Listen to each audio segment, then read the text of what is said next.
Quality और consistent performance के लिए सिर्फ सिल्वर पंप्स एंड मोटर्स, नाम याद रखना। આજના દિવસની sir story of the day તરીકે અમે ચર્ચા કરી હતી તે હતો બોમ્બે સ્ટોક એક્સચેન્જ. એનએસસીએ અચાનક જ સર્ક્યુલર બહાર પાડીને સોમવારની વાત કરી દીધી.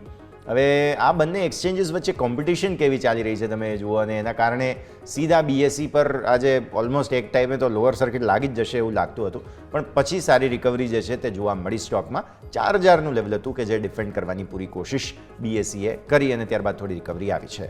તમને લાગે છે કે આ જે એનએસસીનો મૂવ છે તેના કારણે બીએસસીને થોડો સમય માટે હવે થોડો વધારે પ્રોબ્લેમ અહીંયાથી રહેવા જઈ રહ્યો છે?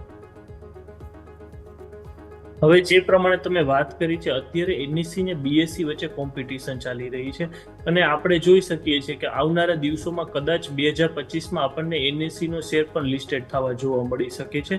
અને જે પ્રમાણે જો આપણે કમ્પેરિઝન કરીએ એનએસસી અને બીએસસી ના કંપનીના ફંડામેન્ટલ્સની, તો એનએસસી ઘણી હદે બીએસસી કરતા બેટર છે. ચાહે કંપનીના પ્રોફિટ માર્જિનની વાત કરીએ, ચાહે કંપનીના વોલ્યુમની વાત કરીએ, ચાહે કંપનીના રિટર્ન ઓન ઇક્વિટીની વાત કરીએ, તો દરેક લેવલે એનએસસી બીએસસીને બીટ કરે છે.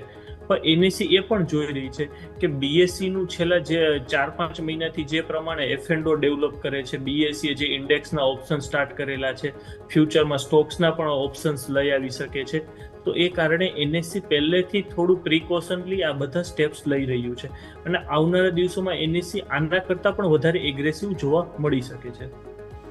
ઓકે, સો એટલા માટે બીએસસી જે છે તે ખાસ અહીંયાથી ફોકસમાં